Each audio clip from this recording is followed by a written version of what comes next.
ایک دم سے ایک اور نام اس کے دماغ میں گونجا تھا، شاید رمز اسے بتا سکے کہ وہ جہنمی شخص پریحان کو کہاں لے کر گیا تھا۔ تبھی کال اٹھاتے اس نے موسیٰ کو رمز کو یہاں لے کے آنے کا کہا تھا۔ کچھ دیر کے بعد ایک اور مجرم اس کے سامنے تھی۔ انا نے تنزیہ نظروں سے ان سب کو دیکھا تھا۔ کیسے لوگ تھے وہ؟ موسیٰ اسے کہو یہاں سے چلی جاؤ۔ انا کی نگاہوں کا مفہوم سمجھتے باوجود کوشش کے وہ خود ضبط میں نہیں رکھ سکا تھا۔ انا بی موسیٰ نے درخواست نگاہوں سے اسے دیکھا تھا۔ نہیں، بالکل بھی نہیں، مجھے یہ دیکھنا ہے کہ امر بخت کا بیٹا کس حد تک۔ موسیٰ دلہام کی آنکھیں سرخ ہو رہی تھی۔ موسیٰ کا دل چاہ رہا تھا کہ انا کو کہیں غائب کر دے۔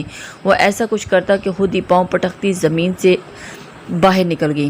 مجھے معاف کر دیں بھائی، میں بہک گئی تھی۔ رمز اس کے پاؤں میں گری تھی۔ وہیں رمز کی آواز نے باہر نکلتی انا کو تجسس سے باہر رکھنے پر مجبور کیا تھا۔